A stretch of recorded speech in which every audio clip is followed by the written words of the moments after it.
शौकिया नहीं, ये एलएनएमयू के छात्र हैं और इनका भविष्य बर्बाद है। अब हम इसलिए भविष्य इनका बर्बाद है बोल रहे हैं क्योंकि अभी इनका मेरे सामने में देखेंगे मार्कशीट और एडमिट कार्ड है। आपको आश्चर्य लगेगा यह एलएनएमयू कैसे रिजल्ट जारी करता है, कैसे नामांकन लेता है, कैसे फॉर्म भरवाता है, इसका कोई पता ही नहीं चलता है। जिसका मुख्य कारण है एलएनएमयू में जो डाटा सेंटर है वह डाटा सेंटर में मूर्ख बैठा हुआ है, मैट्रिक पास बैठा हुआ है। उसको ये नहीं मालूम है जो ग्रेजुएशन के छात्रों का एडमिट कार्ड कैसे जारी किया जाता है। अभी आप देखेंगे हजारों छात्रों के भविष्य के साथ खिलवाड़ कर दिया गया है और उनके एडमिट कार्ड में ऑनर्स बदल दिया गया, लेकिन इनके साथ कुछ अलग ही खेला हो गया है। इनका देखेंगे फर्स्ट पार्ट में ये प्रमोटेड हैं और सेकेंड पार्ट पास हैं, जबकि एलएनएमयू का नियम है, गाइडलाइन है,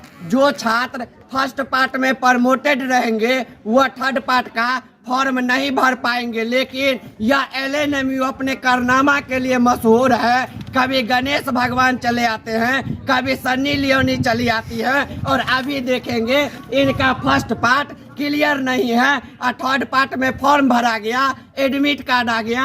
अब ये एग्जाम देंगे और पास करेंगे तो इनका डिग्री वैलिड रहेगा या अनवैलिड। आप जितने एलएनएमयू के छात्र हैं सभी को कहेंगे कमेंट करके बतलाइए। यदि आपके भविष्य के साथ भी खिलवाड़ हो रहा है तो कहेंगे एलएनएमयू में जो डाटा सेंटर है अब वैसे नहीं सुधरने वाला है, उसको जाके पीटीए, तभी आपके भविष्य के साथ खिलवाड़ करना बंद करेगा। तो हम चाहेंगे जितने लोगों को अभी ये समस्या आया है सभी अपना एडमिट कार्ड सुधार करवा ले कॉलेज पे ही, क्योंकि 18 से एग्जाम है। अब आपके पास समय नहीं है यूनिवर्सिटी दौड़ने का, तो अपने कॉलेज पे सुधार करवा के और एग्जाम दे ताकि आपका रिजल्ट किसी भी तरह से प्रमोटेड और पेंडिंग ना हो। तो हम चाहेंगे इस वीडियो को शेयर करके और कमेंट कीजिए जो इनका भविष्य बर्बाद है या बचा हुआ है। जल्दी कमेंट करके बताइए।